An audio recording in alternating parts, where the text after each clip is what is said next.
All right, boarding off this Friday edition of the SportsMax Zone with the cricket, and let's tell you about what's happening in London, England at the Oval. Australia taking on India in the World Test Championship final, and Australia tightening their grip on that contest, having an overall lead of 296 runs at close on day number 3. Here's Gerard Morrisili with the recap.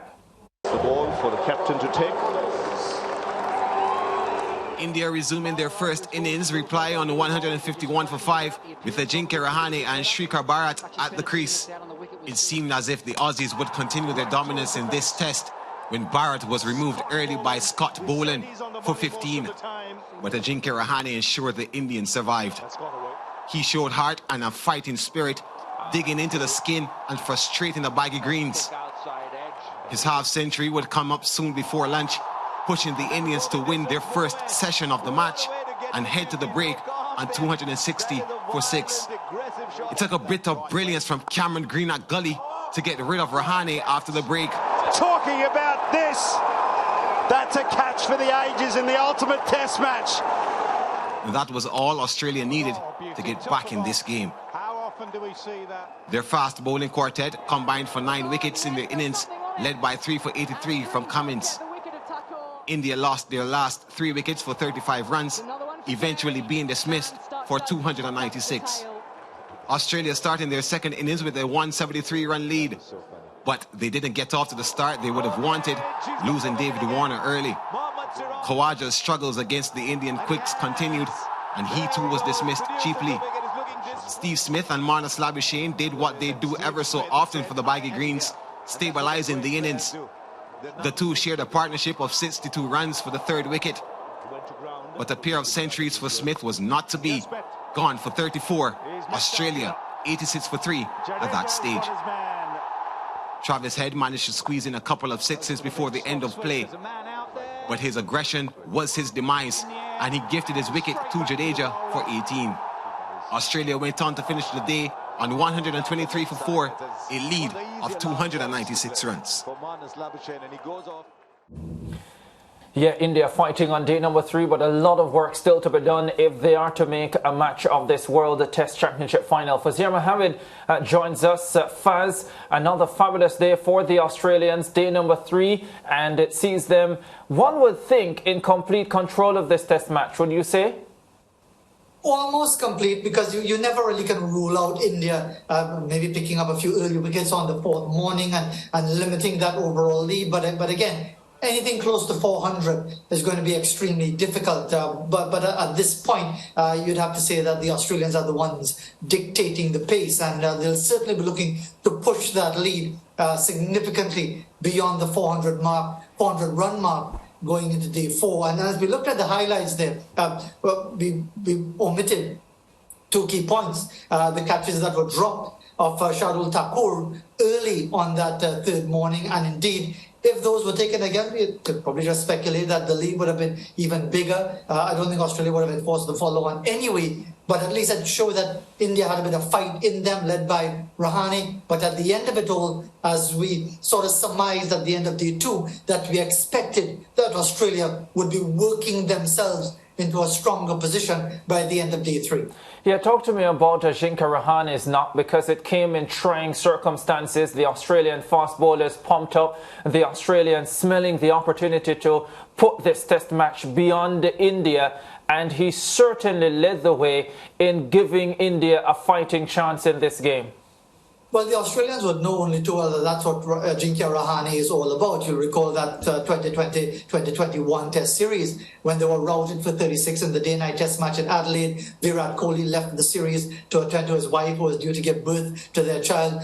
And Rahane produced a magnificent 100, a captain's 100 in that Melbourne Test match. So, again, he is made of that sort of stuff. And even though quite clearly he's attuned to all formats of the game, Test cricket seems to be very much his forte. He's soft-spoken, he doesn't get a lot of attention, but indeed, when you look at the scorecard, when it really matters, Ajinkya Rahane is usually someone who makes an important contribution. And this was an important contribution anyway. Even if Australia go on to win the match, it showed that in the trying conditions, quality bowling, a bit of awkward bounce, a bit of two pace. So it was very challenging indeed. And Rahane really showed the quality of the type of player that he is. Right, and Faz, with regards to the Australia innings, of course, the openers gave away their wickets, but we see Marnus Labuschagne coming in and, of course, you know, putting back up a respectable score for his team.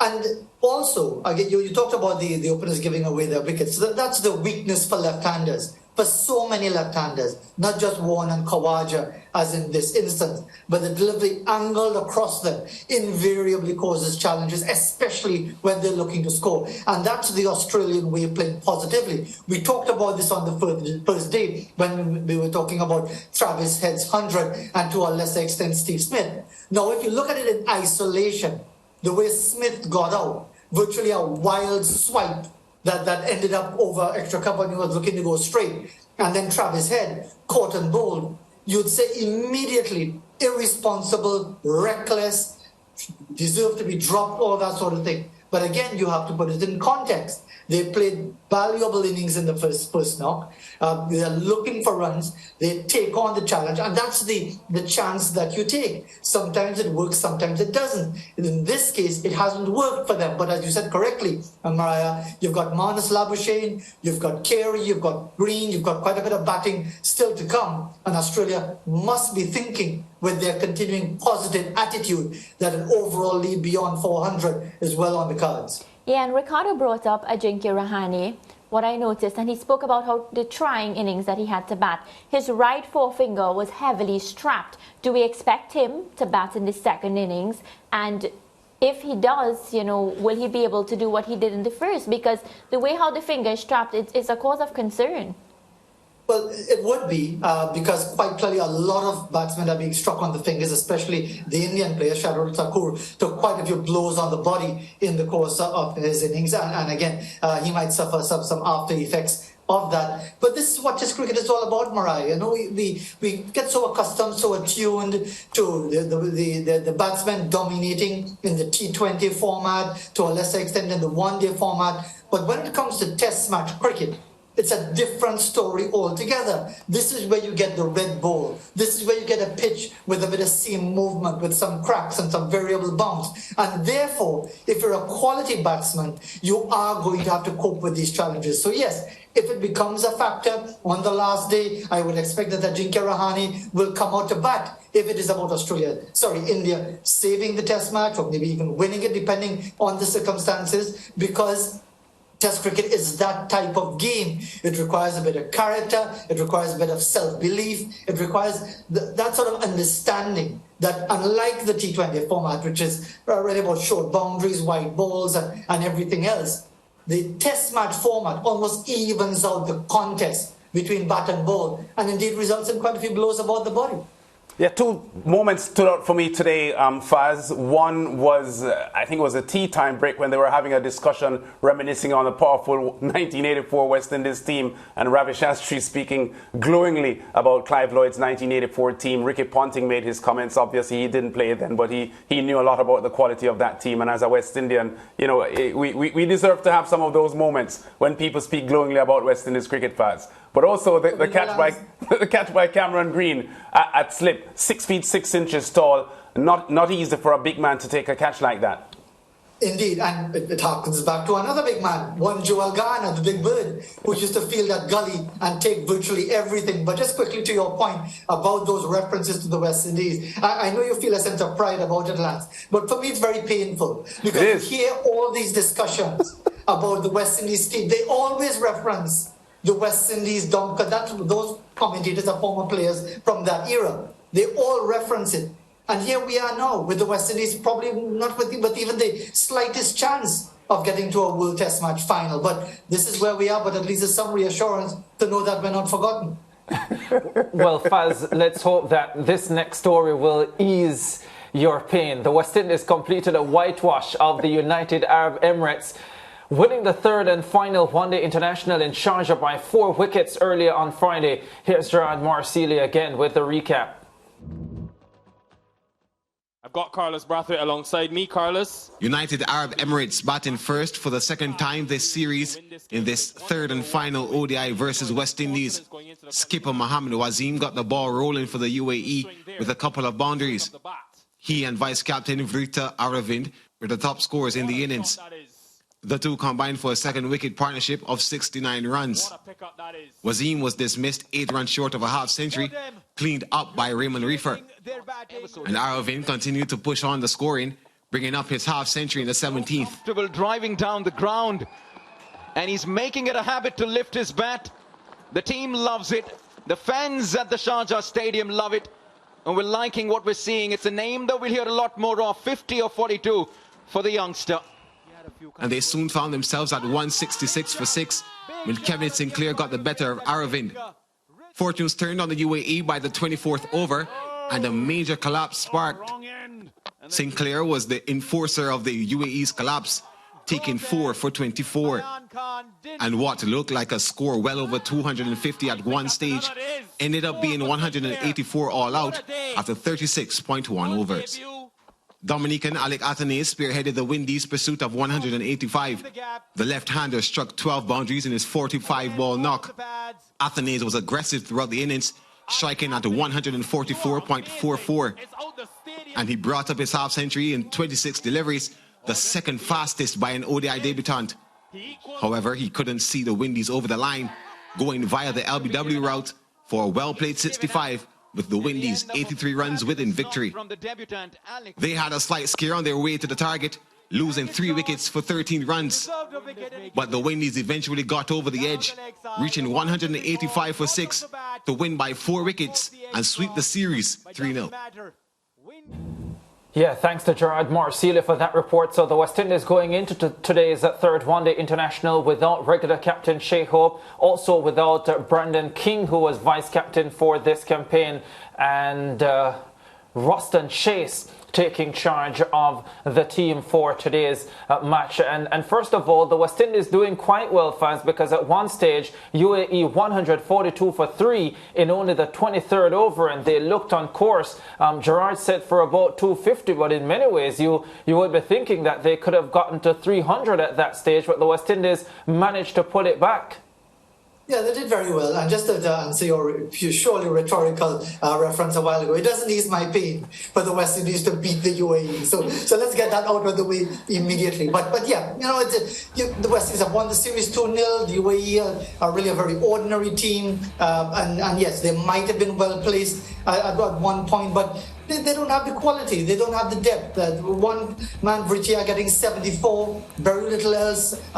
President Sinclair, his excellent bowling, of course, coming out of the West Indies A campaign in Bangladesh with the 5-wicket haul that he had in the victory and so on. So yes, it's good to see these players getting some performances in ahead of the real challenge, which is the qualifying campaign. And for what it's worth, giving these players an opportunity, a bit of a run out in far less testing conditions than they're going to get in Zimbabwe. Yeah, I want to talk a little bit about Alec Athanaze because I am a massive fan of him. He was part of the A team that went to Bangladesh recently and performed well. And today again, he was quite impressive. Mind you, against the United Arab Emirates, as you pointed out, but the quality of his stroke play is quite impressive, isn't it? Yes, and of course we have to remember as well, he missed out on at least getting some international exposure, maybe with a test match against South Africa, because he was in that squad but didn't get the opportunity. More importantly, with the nature of his innings as a debutant as well, scoring at better than a runner ball, which I think is important. And forgive me if I sound repetitive about it. When you have these teams that you're playing against, these ordinary up and down sweetbread bowlers that you're coming up against, if you're the West Indies, if you're a top order batsman of any caliber in the white ball format, you have to be scoring at better than a runner ball. As I said again, if you really want to talk about the West Indies, getting past the qualification phase, going to the World Cup in India, actually being competitive once again, poking around at 70 runs per 100 balls or 80 runs per 100 balls doesn't cut it anymore. So to see him go that way and to be very aggressive and positive The disappointment was that, again, that reverse sweep. But again, it's very much de rigueur in the modern format, and we gave to try the reverse sweep. And he missed out on maybe going all the way to 3 figures, but he certainly did impress. Yeah, I didn't like the reverse sweep from him today, and it's not just because he got out playing that shot, but there were a few other times that he missed out trying to play that shot. And Faz, maybe you want to, but I don't really want to talk about, based on what you just said, Shamar Brooks scoring 39 from 58, or Casey Carty 20 from 31, or Ruston Chase, the captain, 27 not out from 32, or Raymond Reef of 15 from 30, since you were talking about being able to score at more than a runner ball against a side like the UAE. Yeah, and I know it will sound harsh. People might say, well, look, they have the score well within reach. What's the problem?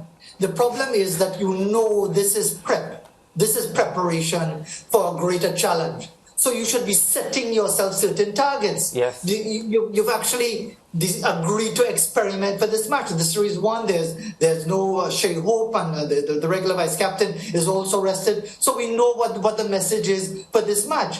So therefore, your target is 170 something. Try and get it in 30 overs. Try and get it in 35 overs.